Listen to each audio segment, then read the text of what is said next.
Everyone, we are back. Another episode of Inside Icon. Got Min with me here, and we're going to discuss all things Icon. How you been, Min? I'm doing good. Thanks. Good, good. Okay, so Min, let's dive right into it. You're doing good. That's what I love to hear. Okay, so June has passed. Actually, Min, I do have to tell the community this is a little bit late. This is because my fault. Actually, this should have happened last week, but I postponed it. You don't know this, Min. I hmm just did this in the background. So apologies to everyone for being slightly late, but we're here. And how's your June been, Min? You've been very busy. yeah, I mean, June's been really awesome. First, I took a family vacation, and I think when you have good people, the more relaxing it gets, right? So, it's one of the most relaxing vacations I had in my recent memory, which is good. It just means that Icon's in good hands, and I could take some time off. And part of that is because, I think the month of June is when we had a lot of good integration. We had Base, we had BNB, we had Arbitrum, we had uh, Bitcoin, NOLs, a lot of Mm. things happening, right? So, um, yeah, I mean, I think we closed out this quarter like really well. I mean, just this entire first half has been, it feels like a dream. We've done a lot. Mm. So it's not just June. I think we should celebrate the entire first half of 2024.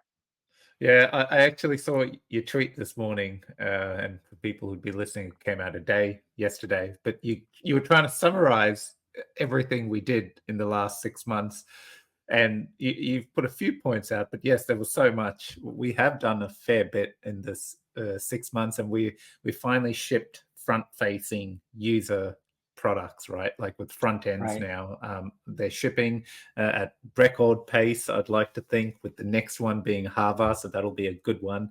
I know you've been particularly excited about that Yeah, integration, so yeah, that'll be good. it'll be our Uh, first BTP integration, right?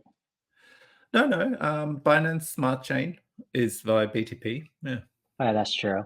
I'm yeah. sorry, I meant Icon SDK chain Yes, integration yes, through definitely. BTP. Yeah, yeah, exactly, Yeah, exactly. that's what I meant. Yeah. So okay. So we've been shipping. I feel like communities and everyone's kind of hit. Yeah, we're kicking goals there. We're really shipping. So now the next step is okay. We're shipping, but now we need users. And I Yep. know in the background we have been spending a lot of time in how do we create user acquisition funnels, but also getting Icon out to events and networking events and workshops and things like that, so that we can actually uh, show our product and show what we've been doing. So I Yep. was hoping you could talk to that a little bit, like what have we been doing in the background, and really like, yeah, what have we been doing? Like the community sits there wondering, are we doing anything? Are we, Min?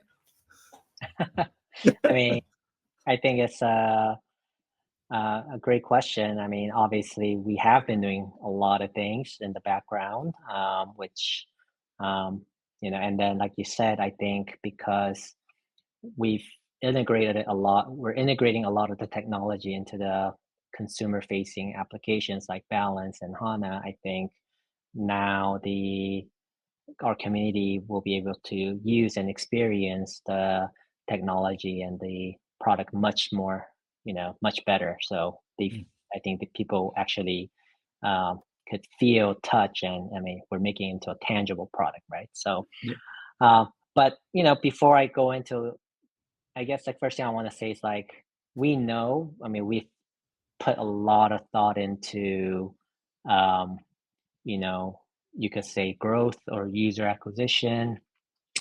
We could throw different terminologies, but we know what doesn't work is just tweeting out, spending a lot of money to write, news articles. Um, I know that a lot of people have seen how much Polkadot spent on, now Mm. not to jab on what they're doing, because obviously I'm sure what they're doing, some of the things that they're doing are really good.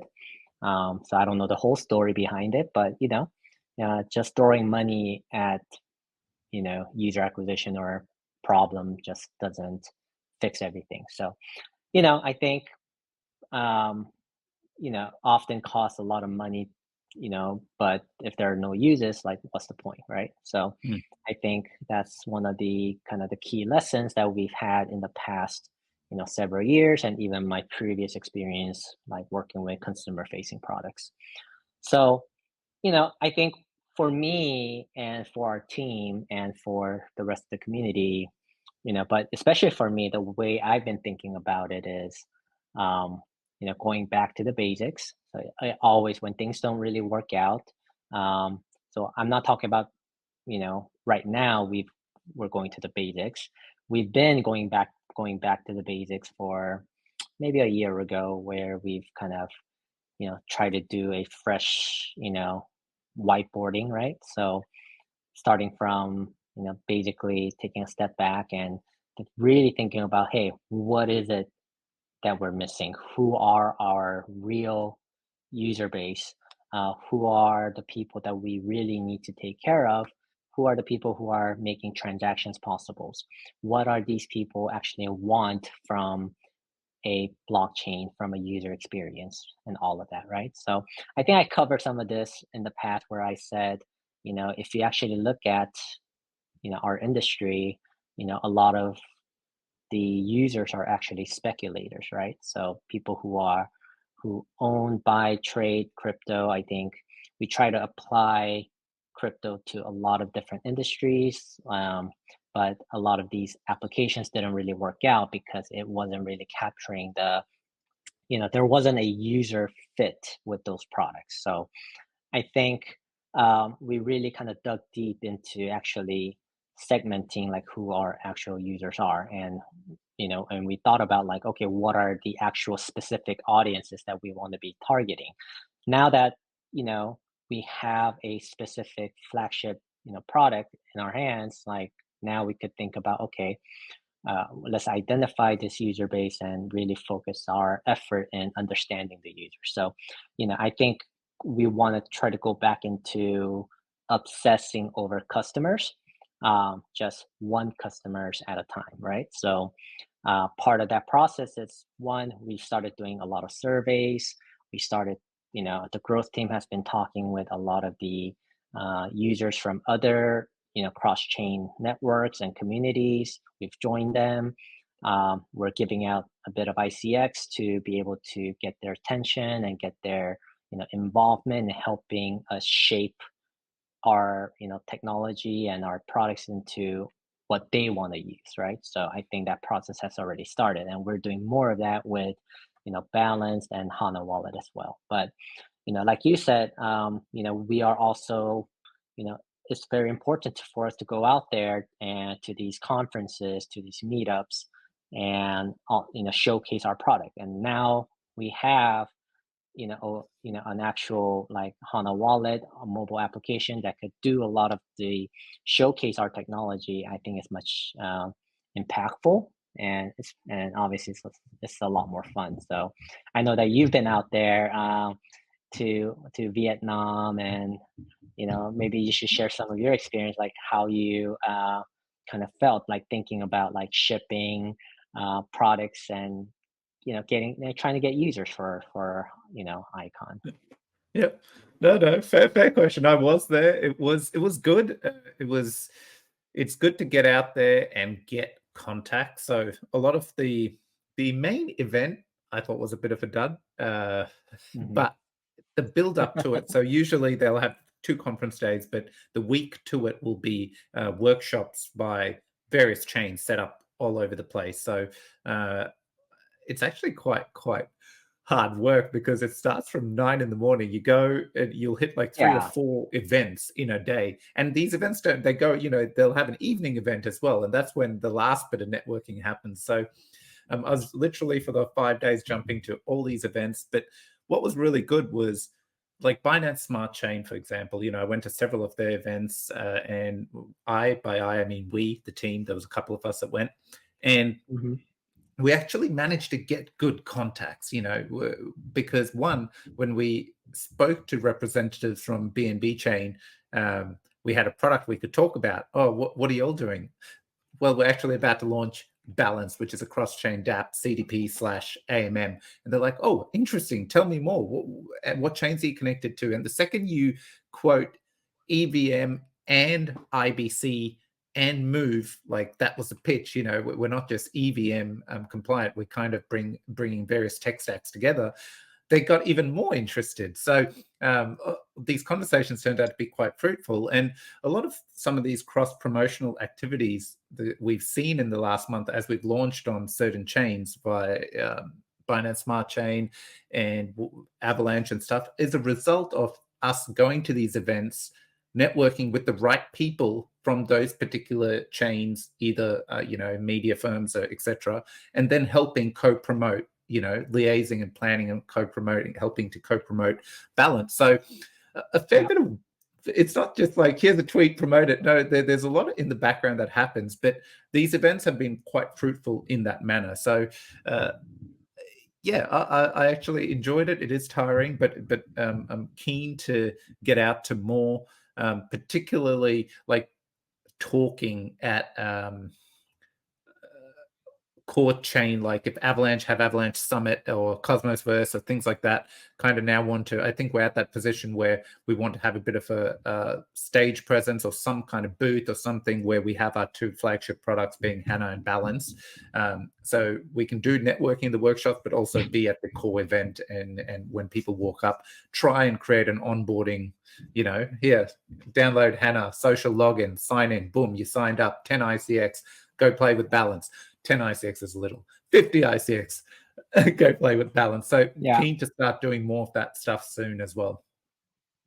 Yeah, I mean, you've been to the Good Morning Vietnam. I think Elise went to the SWE meetup, and I think there was a conferences in Japan as well, which she really enjoyed and had great contacts. And it's more about kind of reintroducing Icon and what we're all about back to the the broader crypto community again, right? So I think a lot of people have been asking like what Icon's been up to now that we've had this whole NOL and balance enshrinement launched, and we could show this actually to and to the broader community. So it's much easier to kind of engage with them. And I think our value proposition for a lot of our partners are there, right? Like we give them actual value in allowing this cross-chain swap mechanism. We are hopefully we're launching the cross-chain loan products on the Balance soon. So these are all very feature rich, cool products that everyone wants to be involved with and talk about. So I think we're getting invited to these really cool conferences. I think we're also gonna go to Cosmoverse. I think there's a Stellar event later this year. There's an Avalanche event later this year. I mean, these are all our partners that are wanting us to be there. So I think that's the change, right? It's we're not kind of siloed in our own icon ecosystem. We're a part of like the bigger, broader blockchain ecosystem. So I think we're, I and these are just what we've accomplished in the first half of this year. Like we're gonna have a way more partners, and that we are that way more integration that's coming. So the party's just gonna get bigger and bigger and bigger. Yep. I think one of the cool parts, so everyone may not know this, I'm quite a big Pendle fan. I use the Pendle protocol a lot. We happen to bump into someone from Pendle at the Binance work event thing, and I got talking. Obviously I was like, I went and ran and started having some conversations, and then introduced Balanced, and we actually had a really good conversation because it was with Pendle, they have a specific product, which is principal assets. Take ETH for an example, and they're for a period of time. So this asset is like on a term period, like 30 days, 60 days, 90 days, depending on what's happening, what they offer. But there are potential collaboration opportunities to enable these assets to mint BNUSD, which the Pendle team even found super interesting, given CDP style hadn't adopted this component yet. So in general, there's so many niche conversations you can have with different app builders, not just core blockchain, but different application builders on those chains, to now start going, hey, we could adopt your product in this way, and then start doing a bit of cross community, promotion. So super exciting. And one other thing you said, Min, like, and I don't think we've touched on it too much, was, you mentioned earlier that the team is, we're acquiring users, and we're doing what we can to acquire them via communities, right? So Avalanche, for example, we spoke at one of the NFT communities where we gave a live presentation. Like, it wasn't open to, we didn't actively promote it on Twitter, hey, we're speaking here. It was a special event organized for that community.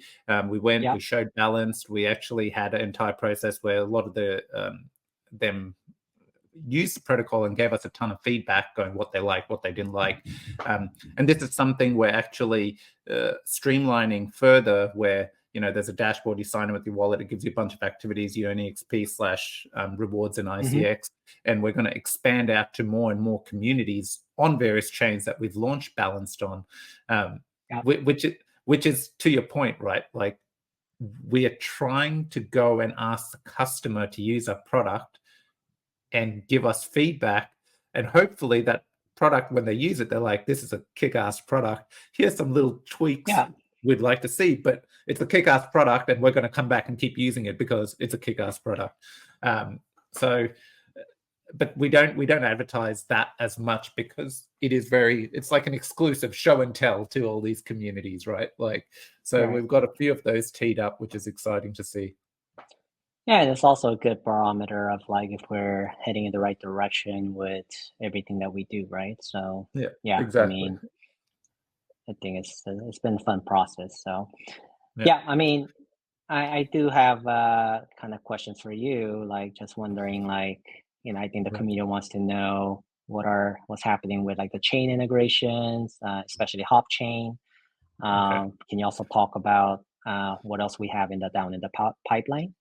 Yep. Okay, so I often always have good news, so this is not going to be good news. So everyone be prepared. But it's good. It's fine. Like, so with the Hopchain integration, a quick summary: Hopchain is composable finance. One of our goals with the Hopchain was to connect to it, because it was implementing a new standard, which in the IBC ecosystem was ICS 08. It's been so long, man. So this particular standard enabled where we wouldn't have to deploy our contracts to the composable finance chain, right? Our IBC contracts. Currently, every time we connect to a new IBC chain, we have to deploy our contracts, open our own channel, and do all that. Once we set up on the Hop chain, the ICS 08 had the particular light client build that we needed as part of the core chain there that we could connect to directly. Now, we've done all the work. We've been on testnet for months, making sure everything's stable. The week off, our proposal got approved on Composable Finance mainnet.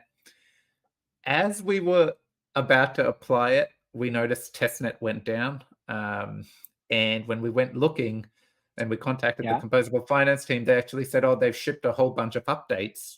And the updates included core changes to ICS 08. So all this work we've done, and we've been stable on testnet, this particular change they made broke most of our changes. Now, it's upsetting because we have to go back and rework things. So for the moment, we've paused it. And believe me, it hurts me more than it hurts anyone listening to this, because I've been very advocating us to get this down. But The main reason this has happened is the ICS 08 spec was never final. We were led to believe it was pretty close to final. That's why we pushed ahead with the integration. It was worth the risk, was worth the reward. But at this point, now that they've made changes, there's a fair bit of rework. We've got a lot of other stuff in the pipeline, including, Java, Solana. Well, no, not forget Java. Java's almost there, but we've got Solana, we've got Sui about to launch. We're building on Stellar. We're working on Stacks, and I don't want to disrupt those sets of deliveries, because at the end of the day, we have to juggle resources. We don't have infinity resources. It's about managing who's doing what.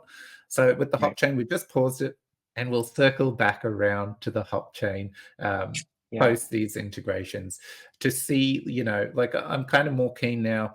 Let them absolutely finalize the ICS 08 specs so we don't have this happen again where there's a change and we have to rework it. So anyway, that's a bit of a tale about the hop chain integration. So for the moment, it's paused, and we will come back to it once, that spec has been finalized. In terms of other stuff, I think we've been seeing it. So the process has been, smart contracts. So the chains I mentioned earlier, Sui. Let's talk about Sui. We're actually overdue for Sui on mainnet. We are ready to deploy. We've finished internal audits. Everything's done for Sui. But in the case of Sui, we've decided as well to do an external set of audits, which is starting hopefully today. So I saw a message. I think everything's going ahead. So we will finish the external audits, do those fixes, and then launch the Sui contracts after that. And one of the main reasons that was decided is, again, Sui being a new language for the team that we haven't worked in the Move environment before. So that's why we wanted to do it. And two, updating post-deploying on Sui, some of the contracts, if we had to do fixes and stuff, becomes a bit of a burden on Sui, I'm told. So the team has said, best let's just do everything and then ship kind of that final state to Sui. So I'm envisioning a month. If everything goes well, the audits happen, all the fixes happen, we should have a fully audited Sui deployment in a month on mainnet. But in terms of development work, we're not scrambling in the background or no last minute. Like, the work is code complete, finished, audited. We're just waiting for the final audits, external audits to happen. So exactly. Sui's good. I mean, we're good. We're good. I think we have some these hiccups are already baked into the kind of the overall schedule. So, I don't think our community is missing out on anything at this point. It's I think it looks like, second half of this year, we're already posed to deliver a lot of these good developments. I think everyone will, they're not going to have to wait too long to see these, right? So No. I think everyone should be excited. Yeah, I'm excited. Yeah. I think then Stellar will be the last of the lot. Stacks will be the final, but after Sui, then we've been pushing on Solana. Then Stellar and Stacks will follow a little bit later. From a contract perspective, I think front end though, now we got Java, so we should have Java soon. I'm hoping to have a test build by Friday, and then if everything goes well, we'll get that out. I don't want to give dates with front ends. Like, my learnings has been, it's been fiddly. Like, we get close and just a little couple of things need to get fixed here or there.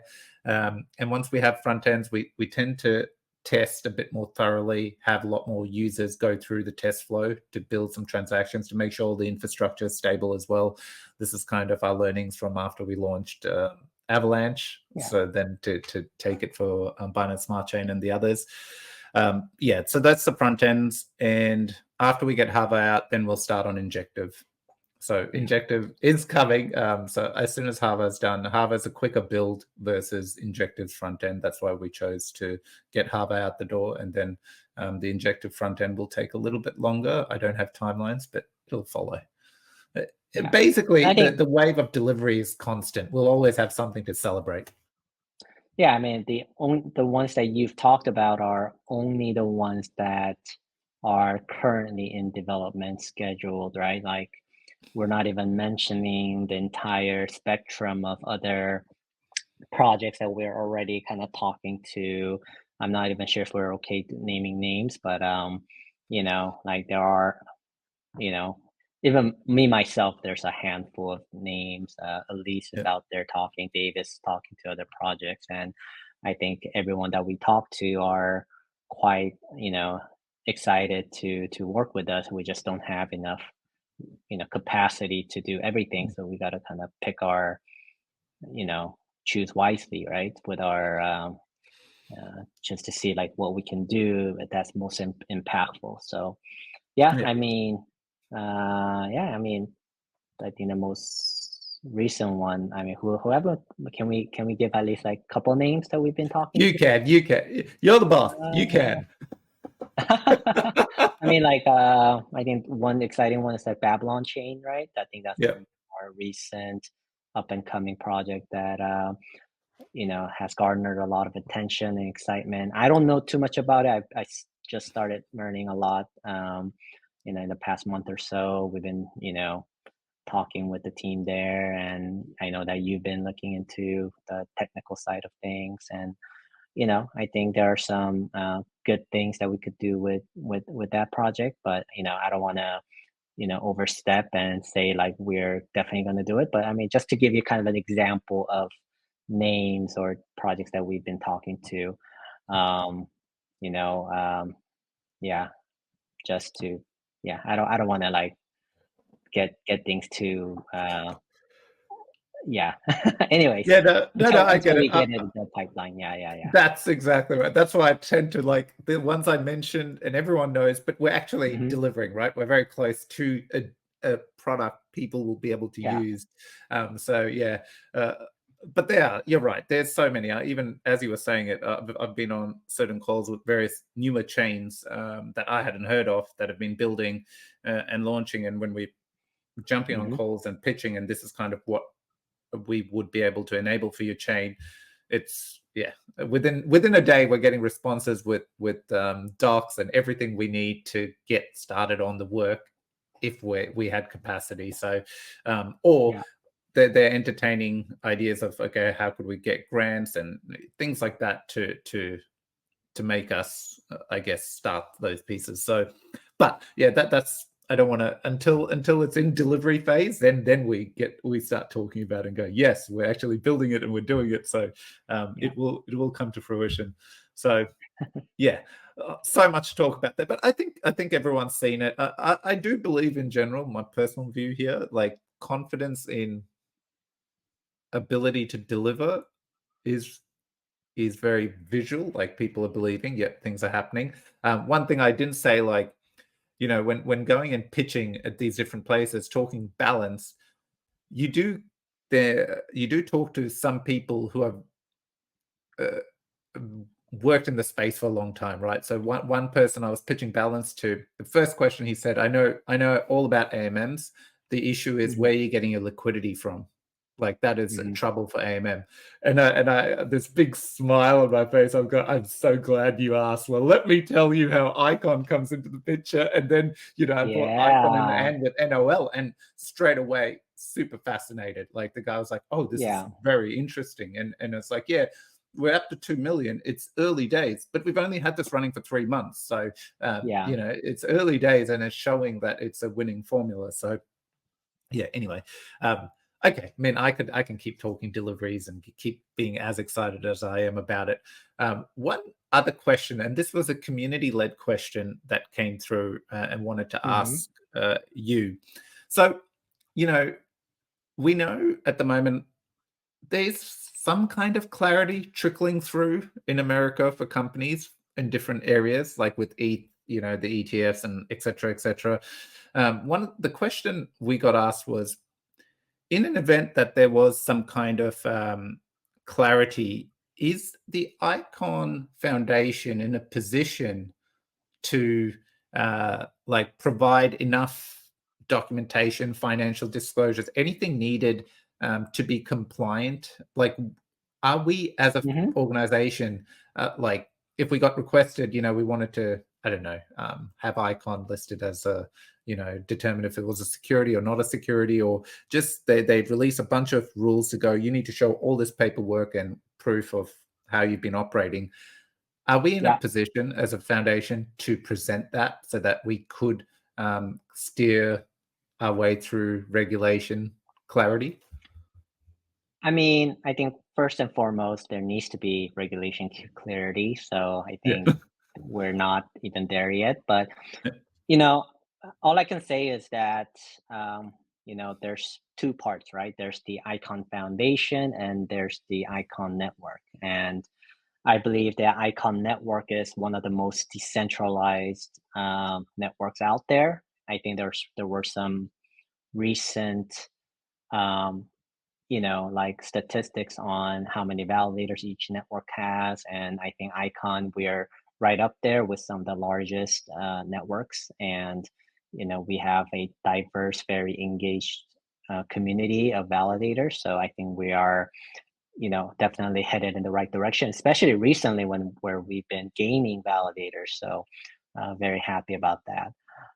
When you talk about the Icon Foundation, I mean, we've been um, we've always been ready to play by the rules, and we've been playing by the rules, over the past, years and years, right? So, we like to think that we are on the right side of the law and compliance. Whenever we've worked with, other organizations, we've been providing as much detailed, like, they require legal memos, we provide legal memos. When we require yeah, so I don't think there hasn't been anything. Yeah, all I can say is like if there are, if SEC, for example, tells ICX needs to be regulated, then we'll do our best to work with our community to follow guidelines to be so, right? Mm, So mm. yeah, I mean, I think we are as compliant than any other, as much as any other organizations or projects out there. And in Switzerland, where the foundation is based, we work with we've never had any audit issues. We never had any issues with regulators there. We never had Mm. any issues with regulators in the U.S. Or any other regulators outside of the, like anywhere in the world. So I think we've been like compliant in every way possible. And I think we've done a very good job from the very beginning of setting, taking our time and setting things the right way. So Yeah. yeah, I think, and then we will continue to do so. Yeah. Okay. So my short take from that is we have, in every instance, tried to follow as much The rules. regulation, yeah, the rules in every way possible.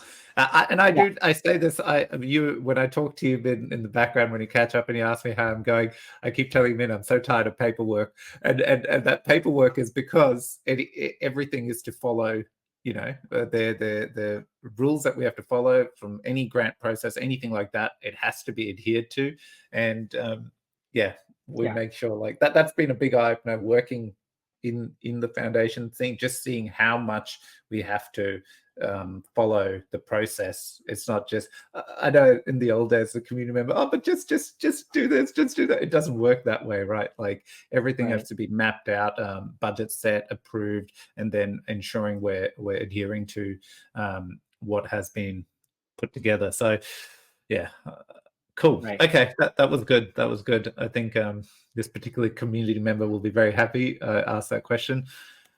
Min, Yeah, by the way, yeah, if you're watching this, feel free to directly DM me on Twitter or, tweet at me with, thoughtful questions. I think, I think in contrary to a lot of what a lot of these Twitter people say, I think the most vocal people are the least, are the biggest complainers, I think. But if you're vocal and you ask the right questions in a, I think in a very respectful way, professional way, I think, our team or we love to engage you and ask, answer these questions. And, I think that's and that's what makes kind of the community and what I do fun, right? I love Yeah. engaging with the community and answering questions. No, no, excellent, excellent. Thank you for sharing that. You have been answering quite a lot on Twitter, I've noticed. In fact, I now when you try. post, I yeah, I try. actually Yeah. go to the comments to see, oh, who's asking what and what are you answering. So it's good to see. Uh, cool. Okay. So any closing comments, Min? I think I feel like we've spoken hmm about a lot of different things. Is there anything you want to close off today's chat with?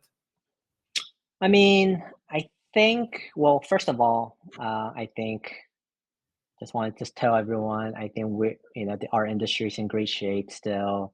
The markets is in good shape. I think everyone that I talk to, who are traders and kind of the experts in the markets, are saying that we are still in the bull market. So, I think that's a big positive. So I think everyone should, kind of feel more, um, you know, if you're feeling depressed by the movement of the market, you shouldn't be, because I think we are still in a good shape.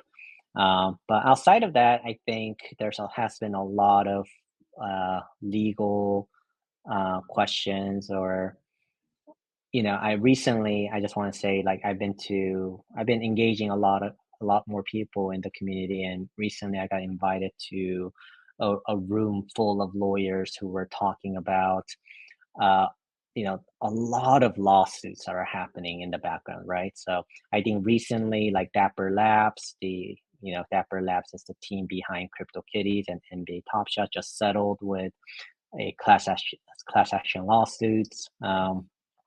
There's been a lot of class action lawsuits here in the U.S., and these are not even publicized, or it hasn't been really in the media. There's been a lot Mm, of DeFi protocols, and then on top of that, there's a lot of projects that are fighting with the SEC, like Ripple's been fighting with the SEC, Uniswap.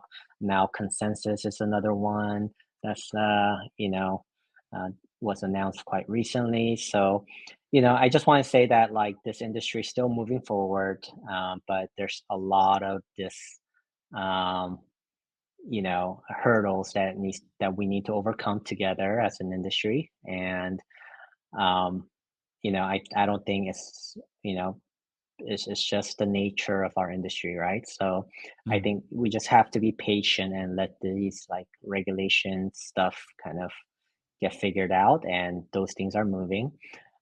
Fortunately, Icon, we haven't been involved in any of this, so we've been, kind of, knock on wood. Hopefully, we'll never have to, because I don't think we've done anything. I think we've done everything the right way, right? So I think that's a big positive, and I think we should be credited for being on the positive side of everything. So I think our community should have faith that we're doing things the right way. Maybe people, we do get some, maybe, how do you say it? You know, uh, we are judged sometimes, I think, by being too conservative with the things that we do. We take our time. We might not move things.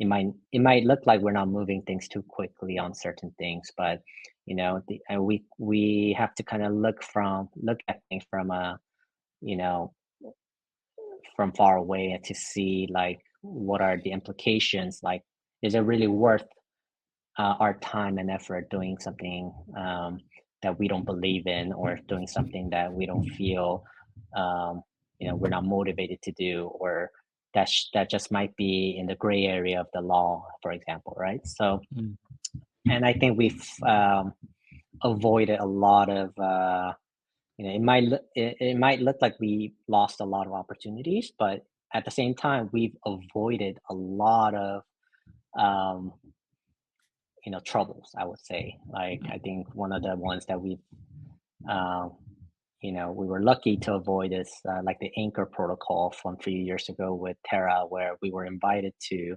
join we were one of the first to get invited to join the Anchor protocol, and we declined, and because we just, like, didn't believe in what they were doing, and just didn't make any sense to us, right? So Why yeah, you that's got to just one go bringing example. that up, Min? Like, come on, I'm just getting over the whole Terra debacle. I mean, we're all over it, right? I think we should all No, be. no, I don't think anyone truly gets over it. Especially, Yeah. especially when every time we head to for workshops in Korea, and the first thing I walk into Hmm. 7-Eleven and there's a beer, Terra beer, staring at me every time. It just brings back memories. So yeah, no, but joking aside, yeah, I get what you're saying. Yeah, Yeah, we're in good shape. So yeah, yeah, just want to say there's a lot happening in the background, but it's just I think we all should be patient, and well, things are moving along. So yeah, it's gonna be a fun ride. It's been a yeah. fun journey. It's gonna be a great ride. All right, Agree. man. We talked I for a do want to while. end something. I do want to end it on Mm-hmm. this, just in case anyone didn't know. Like we talked about Hava. Hava will be out soon. No NOL for Hava. However, that's because Min and the foundation will be adding that liquidity pair. So, why I wanted to end on this note is when Hava is Mm-hmm. ready, it'll be ready with sufficient liquidity uh, for a decent amount of trading to happen and launch, and that's just something Hopefully, that yeah, that hopefully don't say hopefully. that, Lydia. Yes, definitely will. Yeah. I mean, um, obviously, we're very close with the Hava team, and they've been very supportive. And they mm, asked us like, if we don't have enough liquidity, then please talk to them, and we could, arrange something from their side as well. So, yeah, yeah, I which is think great. a lot of these things are, it's you know, it's great. It's great. Yeah, yeah. No, great, excellent, Min. As always, pleasure chatting, discussing, Yeah. making sure everyone knows what's happening, what we're up to, basically. So these have been great. And until the following month, David will be with you this month for end of the month interview. All right. Thank you. All right. Bye Thanks, bye. Min. Take Thank take you. care, everyone. Bye. Bye.